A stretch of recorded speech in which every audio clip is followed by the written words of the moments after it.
A millionaire leaves the hospital in tears, his wife in a coma. A young boy from the street watches him and says, "Sir, I know how to save your wife." The words stop him in his tracks. Michael Phillips tapped his fingers impatiently on the glass table, eyes fixed on the endless rows of charts and numbers on his laptop screen. His office reflected his personality: minimalist, meticulously organized, and cold. Every aspect of his space, from the air conditioning temperature to the precise placement of contract folders, followed a strict logic. That was Michael. He built his empire with precision, earning the respect of his business partners and the fear of his competitors. His employees spoke of him in hushed tones, careful not to cross any lines. He was a man who commanded silence just by stepping into a room. And he liked it that way. Control was everything to him, including in his marriage of nearly 10 years. Bianca. The name alone irritated him. She was an artist, a dreamer, a volunteer at a shelter for homeless children. To Michael, she had always been too distracted, too lost in idealism. She spent her time on paintbrushes, canvases, and children's laughter, things he never found important. Bianca was light in a house made of glass and concrete, and over the years, that light had faded. Or maybe he had just never paid enough attention to see it in the first place. That morning, the distance between them felt like part of the routine. Michael had a video call with investors from Hong Kong and barely noticed Bianca leaving the house. Her coffee sat untouched, growing cold on the rustic wooden table, a piece of furniture that never fit their sleek, impersonal apartment. He missed the note she left beside the cup. He didn't see that she left earlier than usual. He didn't notice she seemed nervous. She simply wasn't there. His noise-canceling headphones drowned out the sound of his phone vibrating. It was only when he saw the screen light up repeatedly that he finally picked up. "Mr. Michael Phillips, this is San Gabriel Hospital. Your wife, Bianca Phillips, has been in a car accident. We need you to come immediately." For a moment, everything stopped. Not because of fear, pain, or concern. Michael's mind didn't work that way. His instincts kicked in, processed the information, sorted into compartments. Accident. Hospital. Travel time. Schedule disruption. But there was something else. A feeling he couldn't quite name. Maybe because he had spent years shutting it out, he ended the call, canceled his meeting, and left. The city below continued its usual rhythm. Deals were being made, CEOs were rising and falling, but none of it mattered compared to the unease growing in his stomach. The drive to the hospital was quick, but not quick enough to stop his mind from racing. Bianca was a careful driver. She avoided heavy traffic. She never got distracted behind the wheel. So how did this happen? When he stepped into San Gabriel Hospital, something felt off. It wasn't the sterile hospital smell. He hated hospitals, but that was expected. It was the way people avoided his gaze when he asked about Bianca. The receptionist exchanged a glance with someone at the emergency wing entrance. A doctor in a white coat walked away without introducing himself. "Mr. Phillips, your wife is in the ICU," the nurse said, her voice carefully neutral. "She suffered severe chest trauma and a head injury. She's stable for now, but she's in a medically induced coma." Michael followed the nurse down the hallway, his mind on autopilot. He passed room after room, catching glimpses of other people's pain. A father crying into a nurse's arms, a child clutching a worn-out rag doll, an elderly woman with trembling hands. This was Bianca's world, the world he had always ignored. When he entered her room, the steady beep of the heart monitor filled the silence. Bianca lay motionless, her pale skin contrasting against the dark strands of hair spread across the pillow. The woman he had neglected for years seemed even more distant now, trapped in a sleep with no guaranteed awakening. He hesitated before reaching for her hand. The coldness of her skin made him almost pull away. For the first time in years, Michael Phillips felt fear, not the fear of a failed deal or dropping stock prices, but something deeper, something real. Then he saw it, the detail that snapped him out of his daze. Bianca's fingernails were caked with dirt, as if she had been digging with her bare hands before the accident. Something wasn't right. The Bianca he knew never neglected her appearance, no matter how simple the day. A new question settled in his mind, more unsettling than any business problem he had ever faced. Michael Phillips, the man who controlled everything, now stood face to face with something beyond his control, the unknown. And for the first time, he realized his perfect life had never been perfect at all. As Michael's questions piled up, unease took hold. Something about the situation didn't sit right. "Who found her? Who called the ambulance?" he asked a nurse, a young woman with a tired expression and her hair pulled into a tight bun. She hesitated, just for a second, before answering. It was an anonymous call. They found her car overturned near the overpass. She was already unconscious when the paramedics arrived. Michael's eyes narrowed. But why did they bring her here? There are closer hospitals. It's protocol for trauma patients, she replied too quickly, as if she had rehearsed the answer. Even then, she couldn't meet his eyes. Michael didn't press further.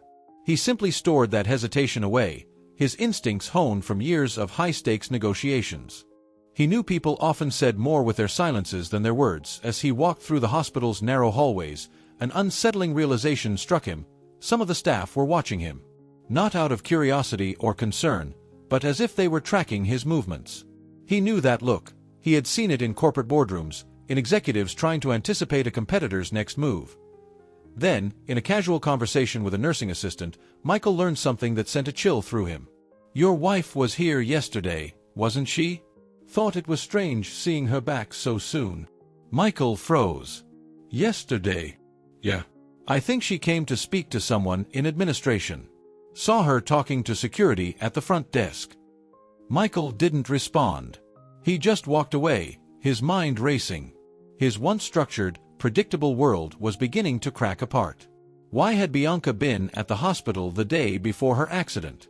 Why hadn't she mentioned it? And why was no one willing to talk? Still grappling with these questions, Michael left the hospital late in the afternoon, desperate for fresh air and space to think. That's when a voice called out behind him. "Hey, are you Bianca's husband?" Michael turned, his expression sharp with impatience, until he saw who had spoken. A boy, no older than 10, stood there. His sun-darkened skin and oversized, worn-out clothes hinted at a tough life. In his hand, he held something small and shiny. Bianca's bracelet. Michael's stomach tightened. "Who are you?" he asked, his voice firm but lacking the authority it usually carried. "Noah," the boy said. "I'm from the shelter where Bianca helps out. She gave me this bracelet last week. But I found it near where they said her accident happened. It was covered in dirt. Thought that was weird, so I kept it." Michael took the bracelet, turning it over in his fingers. Something was tucked between the golden links. Carefully, he unfolded it, a tiny, crumpled piece of paper, the ink smudged but still legible. "Don't trust the hospital." Michael's heart pounded. "How did you find me?" "Bianca always talked about you," Noah admitted, shifting nervously. "I saw your picture in the paper once. Figured you'd come to the hospital." A wave of guilt hit Michael. He had spent years building walls around his life, yet this street kid knew more about his wife than he did. "Why did she give you the bracelet?" Michael asked. Noah glanced around as if afraid of being overheard. "She was looking into some weird stuff, kids disappearing from the shelter. She thought the hospital was involved. She said if anything happened to her, I should find you." Michael's breath caught. His mind, trained to piece together mergers and acquisitions, now struggled to connect something far more sinister. Bianca at the hospital the day before. The bracelet covered in dirt. The desperate message. The missing children. "Did you see anything that night?" Michael asked. "I saw a black car following her," Noah said. "I know those guys. They've been around the shelter before." Michael's stomach twisted.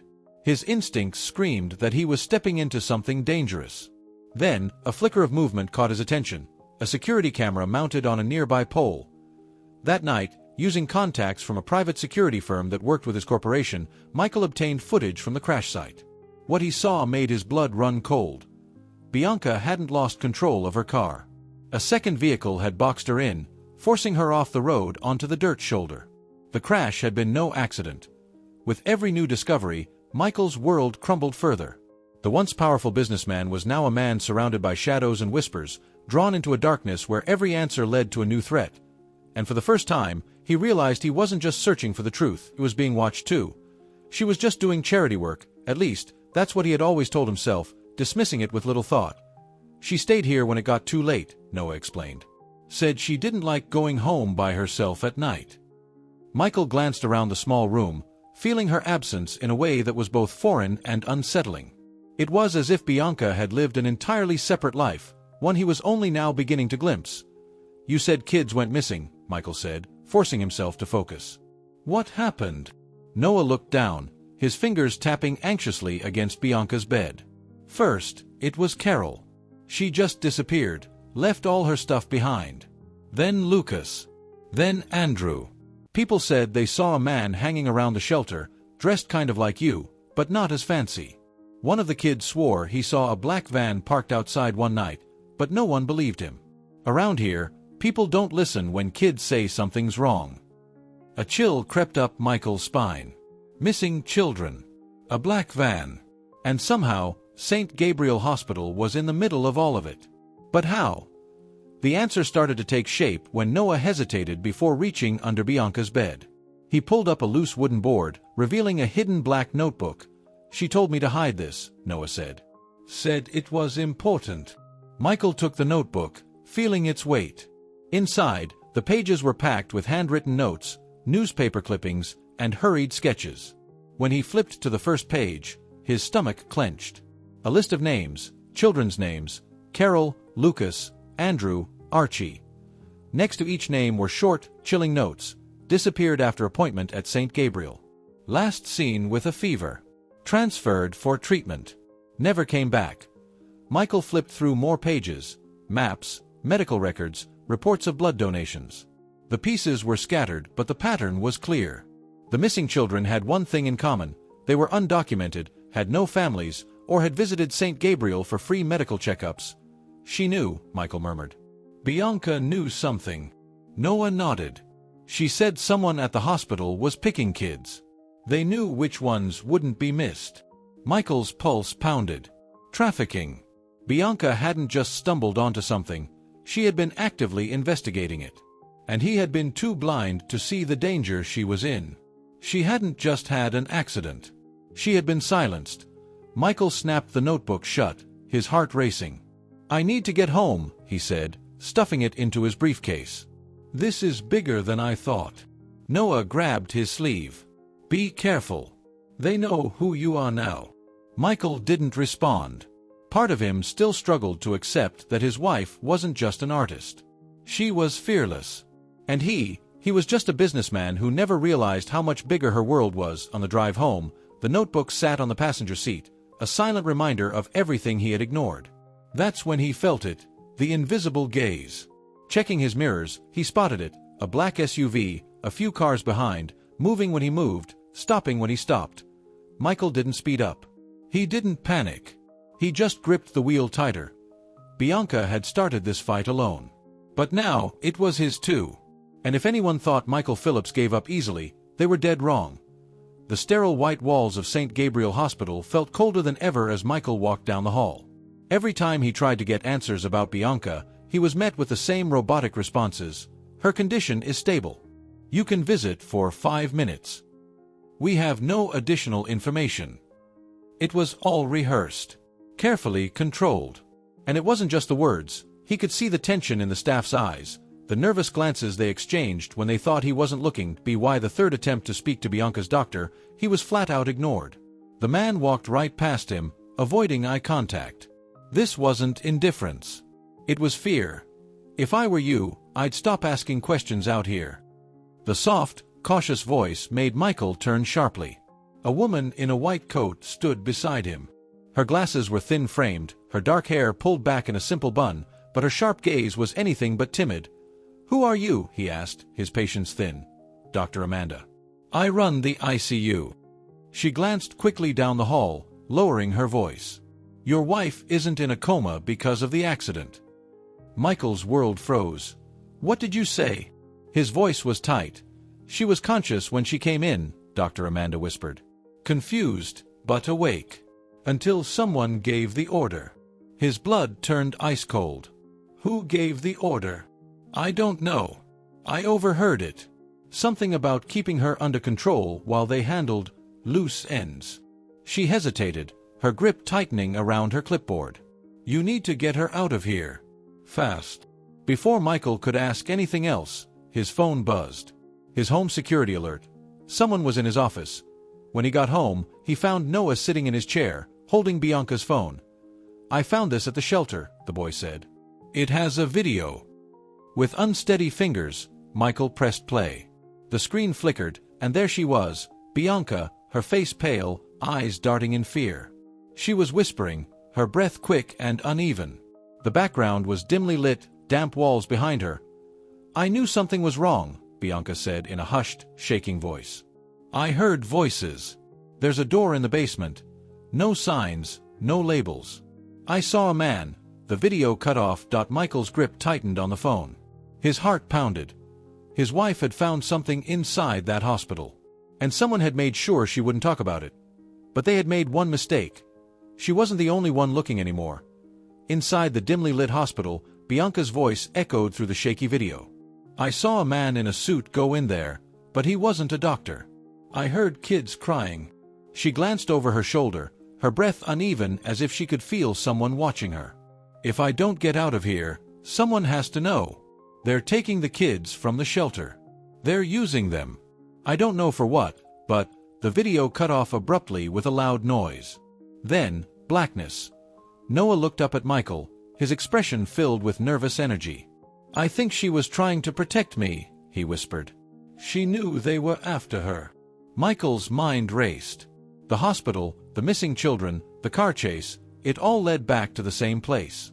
Bianca had uncovered something dangerous, something she wasn't supposed to see. And now she was paying for it. "We're going to the hospital," Michael said, standing abruptly. "Tonight." The hospital at night felt completely different, silent, eerie, and almost abandoned. The usual rush of doctors and patients was gone, leaving only dimly lit hallways and an unsettling stillness. Michael and Noah moved carefully, sticking to the shadows, avoiding security cameras. Noah led him down a back stairwell, stopping at an unmarked metal door. "This is it," he whispered. The same door from Bianca's video. Michael yanked at the handle. Locked. But Noah was already pulling a rusty screwdriver from his pocket. "I'm good with locks," he muttered. A few tense moments later, the lock gave way with a quiet click. The door creaked open, revealing a dark, narrow staircase leading downward. The air was thick with the smell of damp concrete and something metallic. As they descended, the truth unfolded before them. Shelves stacked high with files, patient records, missing persons reports.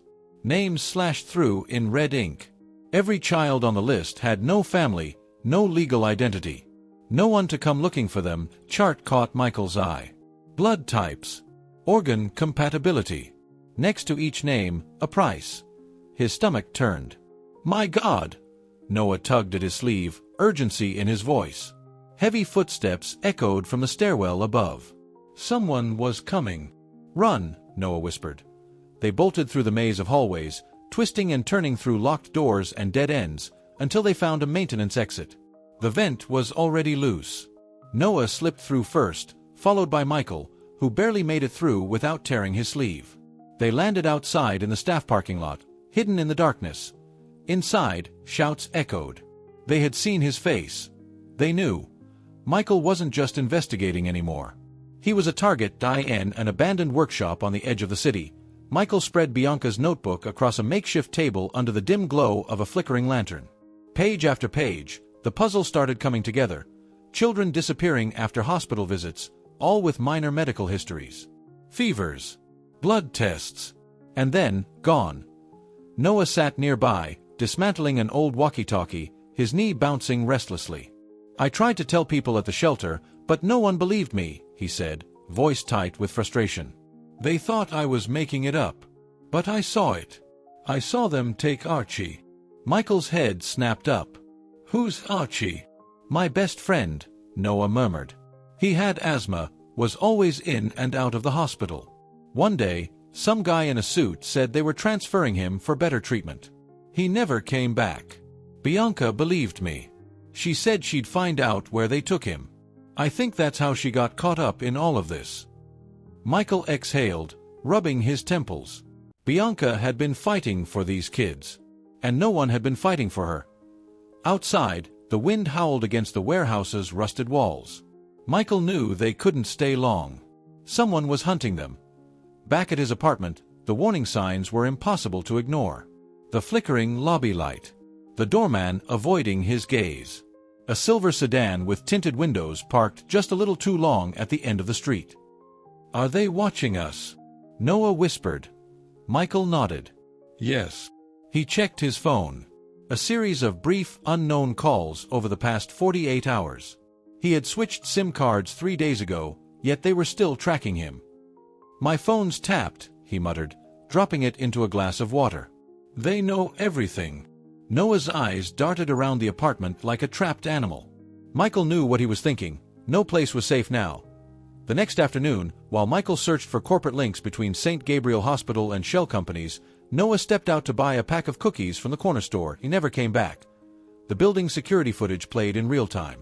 Noah, small, defenseless, being dragged into a black SUV by 2 men. Michael's blood ran cold. For a brief second, he considered calling the police. But who would he call? The same system that protected the hospital? The same system that let this happen in the first place. Without thinking, he grabbed his car keys and ran. The SUV hadn't gone far. Michael spotted it turning onto a side street, heading toward an industrial area. He floored the gas pedal, heart pounding, hands gripping the wheel so tightly his knuckles turned white. The vehicle pulled into an abandoned warehouse. Michael killed his headlights, parked down the block, and slipped in through the back, careful to step over debris. Noah was tied to a chair, a strip of dirty tape over his mouth. 2 men stood nearby. One of them the hospital security guard Michael had seen before. The kid and the businessman, both of them need to be taken care of, one muttered. Michael didn't wait. He grabbed a rusted wrench from the floor and swung.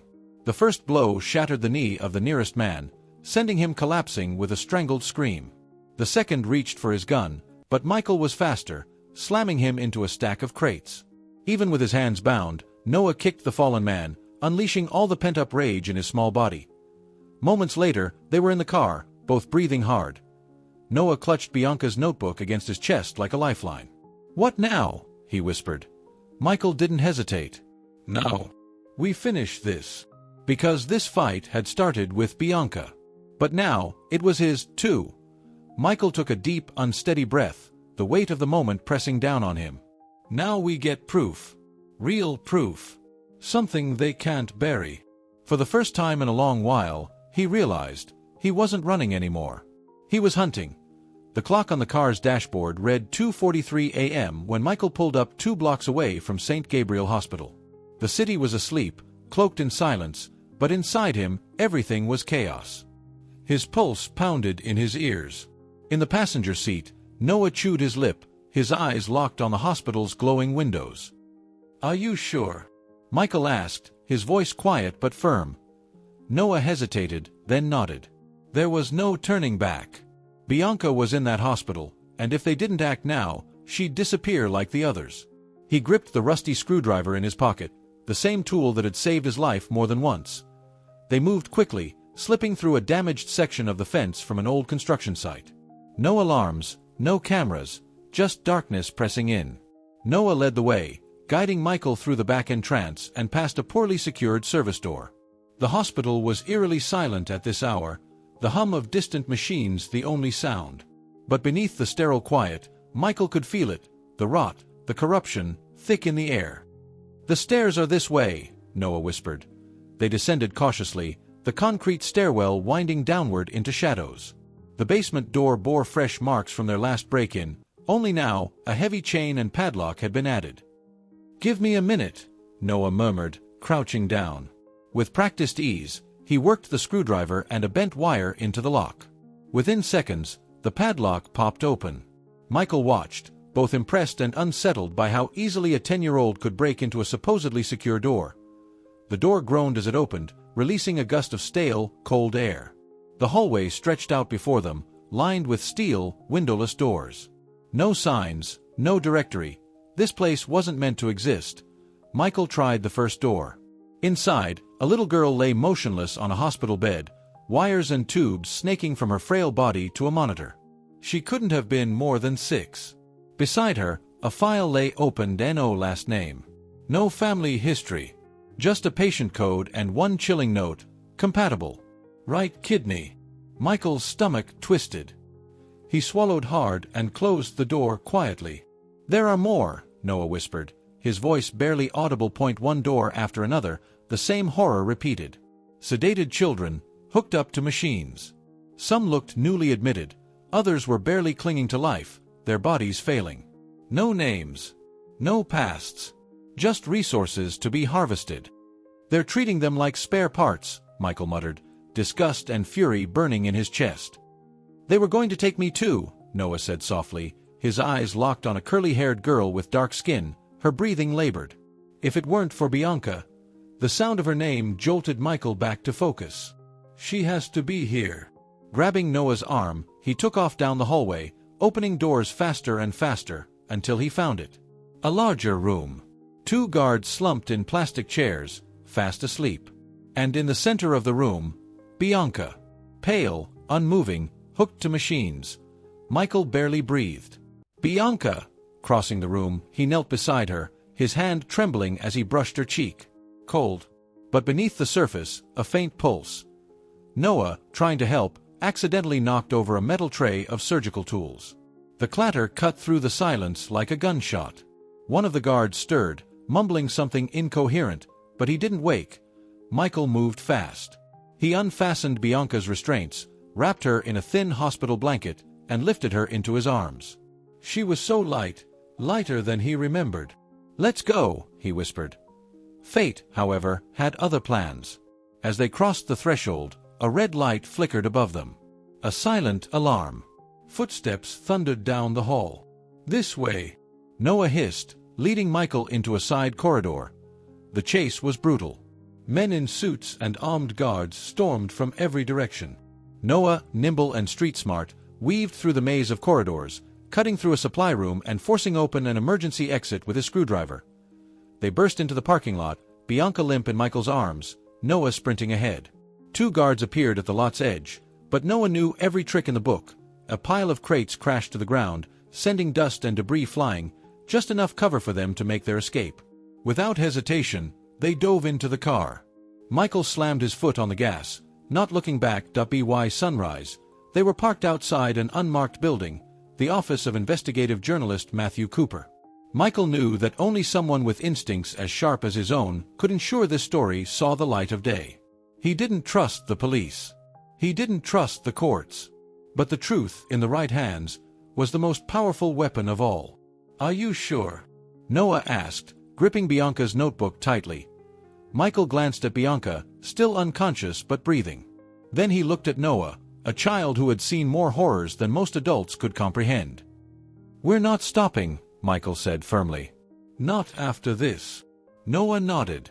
The journalist's door creaked open, and together, they stepped inside, not as fugitives, but as survivors, ready to turn the tables.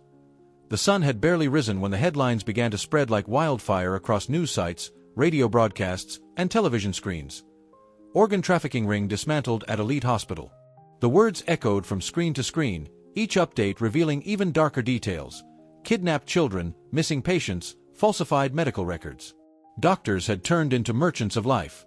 Michael stood by the apartment window, his coffee growing cold in his hand.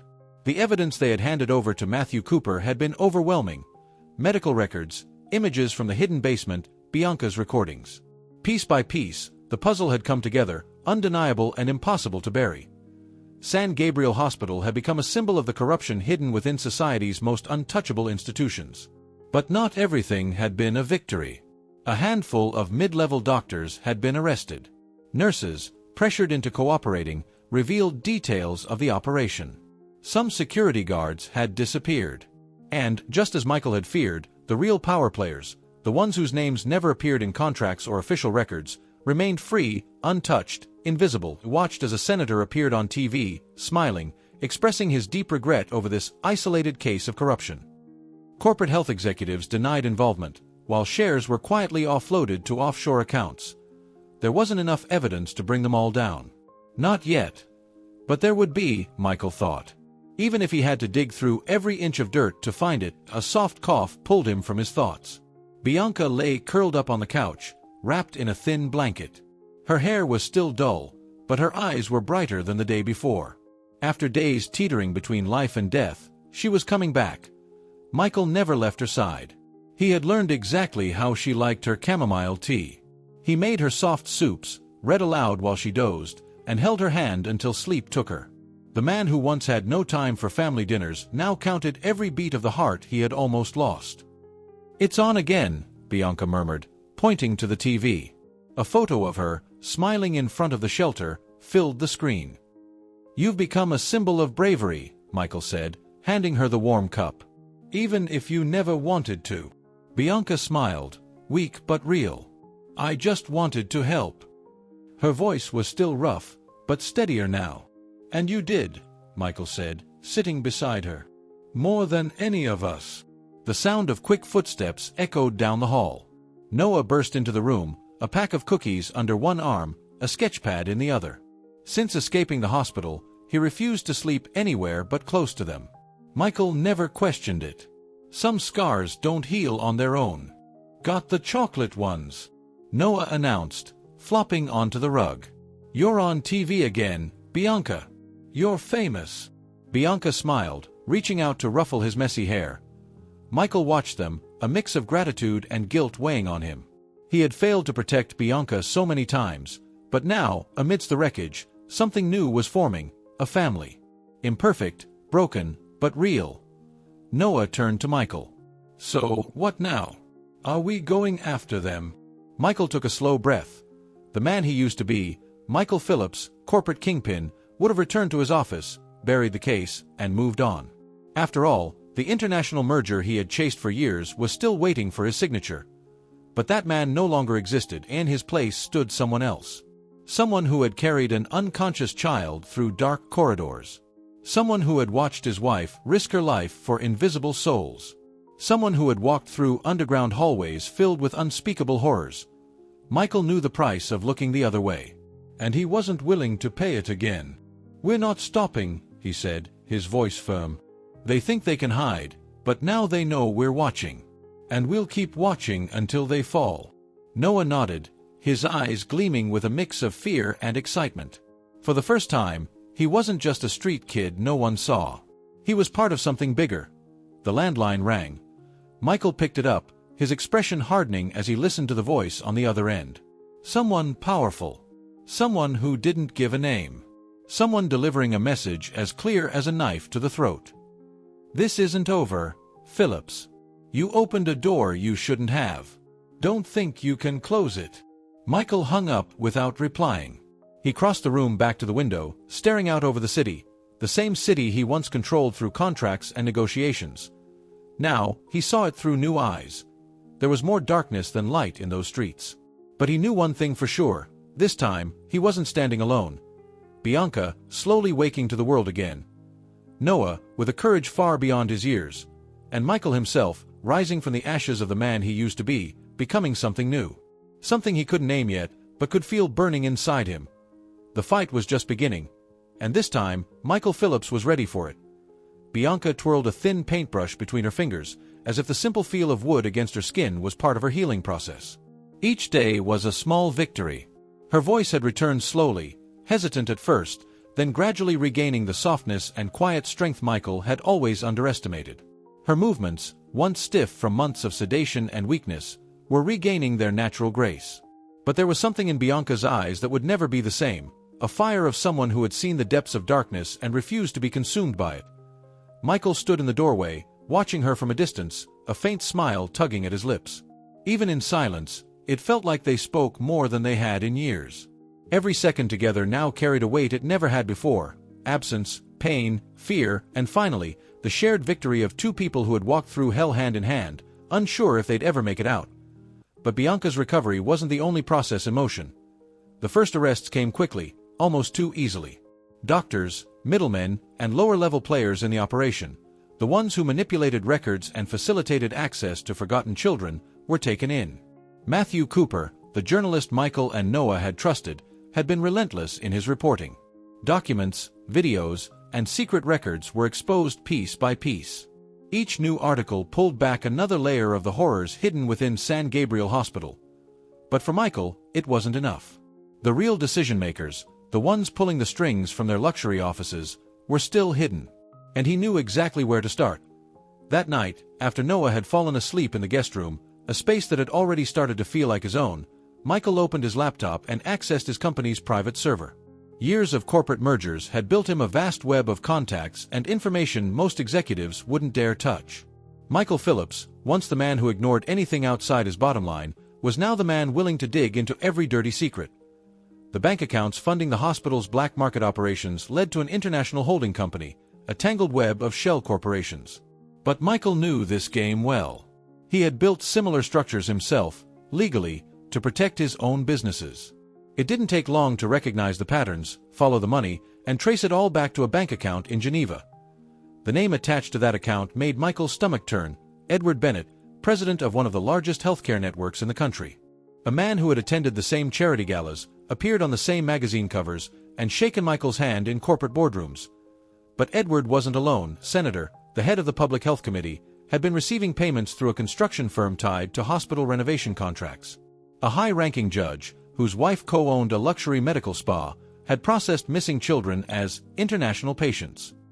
A senior police official, responsible for overseeing human trafficking investigations, had ensured that any cases that came too close were quietly buried. Bianca had almost died for uncovering what these men did behind closed doors. With the evidence in hand, Michael could have gone straight to the press again. But this time, he wanted more. He wanted them to fall, completely, with no chance of escape. And to do that, he needed something money couldn't buy: public, political, and judicial exposure all at once. That's when he called Matthew Cooper. "I want a press conference," Michael said without hesitation. Matthew hesitated. "Michael, this could be too dangerous." "Not more dangerous than what we've already survived. They won't silence me. Not this time." Days later, in a packed auditorium, Michael Phillips, once known as a ruthless corporate magnate, stood on stage beside Bianca and Noah. Together, they laid out the evidence: documents, bank transfers, recordings, medical reports. A timeline that began with invisible children and ended in the offices of senators, judges, and corporate titans. The impact was immediate. Live on national television, the truth spread faster than anyone could contain. Networks interrupted their programming to cover the scandal. Social media exploded with images of Bianca, once lying unconscious in a hospital bed, now standing tall, facing down the very men who had tried to silence her. And the days that followed, Edward Bennett was arrested at the airport, attempting to board a flight to Lisbon. The senator lost his immunity and was indicted for conspiracy and corruption. The judge and police director were suspended and later arrested. For the first time, Michael Phillips saw something he never thought possible: the system bleeding. Back home, Bianca was painting again, slowly, but with a peace that had seemed impossible months ago.